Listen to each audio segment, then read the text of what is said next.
Yes. So use of sum function. You can say uh, sum of value.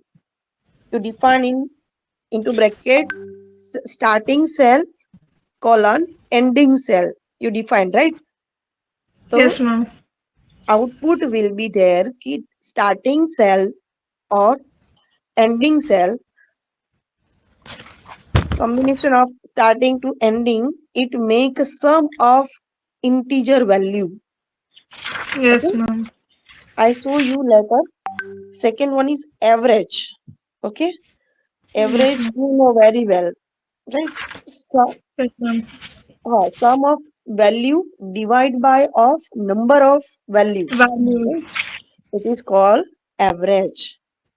Third one, next, you can find the maximum of value, those given value into brown bracket as an argument. Next is Okay. mean. You can find the minimum value of given a number. Yeah, given a cell. Next one is count function. You can count a number of cell. How many times? How many times repeat a value? How many times? Suppose you have to find.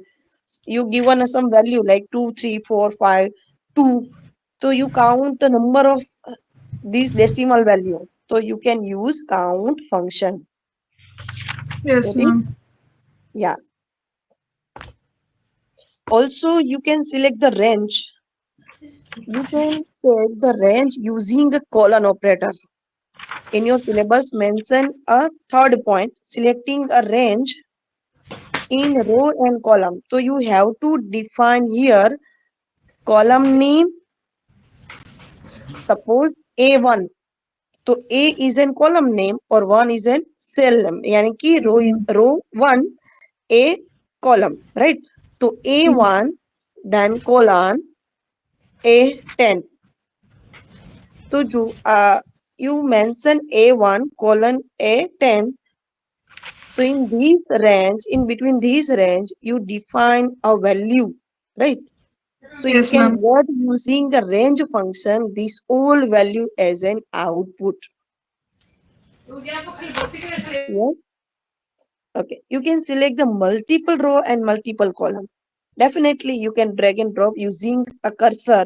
You can select row as well as column, right? You define in your some particular result. You can say, suppose you have to make your result, right? Suppose you have to making a result